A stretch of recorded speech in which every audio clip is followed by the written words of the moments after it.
A development environment is a workspace that allows software developers to make changes without breaking anything in a live environment. A cloud development environment takes this same environment, but instead of being installed on a physical hard drive, the environment lives in the cloud and is accessed via a browser. There are many use cases for cloud development environments. For example, Cloud Lab as a service. Cloud Lab environments take advantage of off-site hardware to deliver simulated IT environments to client businesses. The market for these tools typically comes in the form of software as a service. The vendor company handles all the hardware maintenance and upgrades, while the client business only needs to pay a regular fee for the service. Sale demos.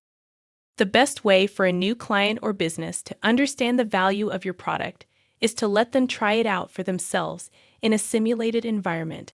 Cloud Labs are the most inexpensive way to do sales demos, as clients can access the content remotely over the internet.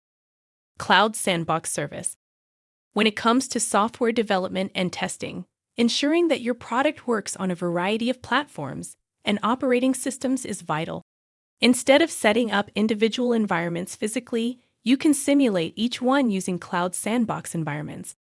The result is faster development cycles and shorter time to market. The differences between cloud development and traditional software development. In a cloud-first world, software developers are finding it more and more efficient to do their best work directly in the cloud.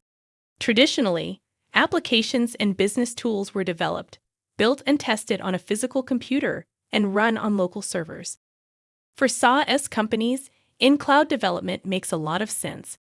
It's faster and easier to build cloud-based tools in the cloud environment where they will run, and this is rapidly becoming the industry standard. Power and costs are also a factor in the move to cloud development.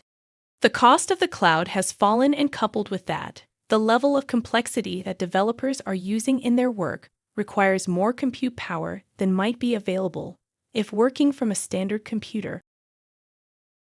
In this video, we learned about cloud development environment and common use cases. If you would like to learn more about CloudShare solutions, feel free to visit www.cloudshare.com today.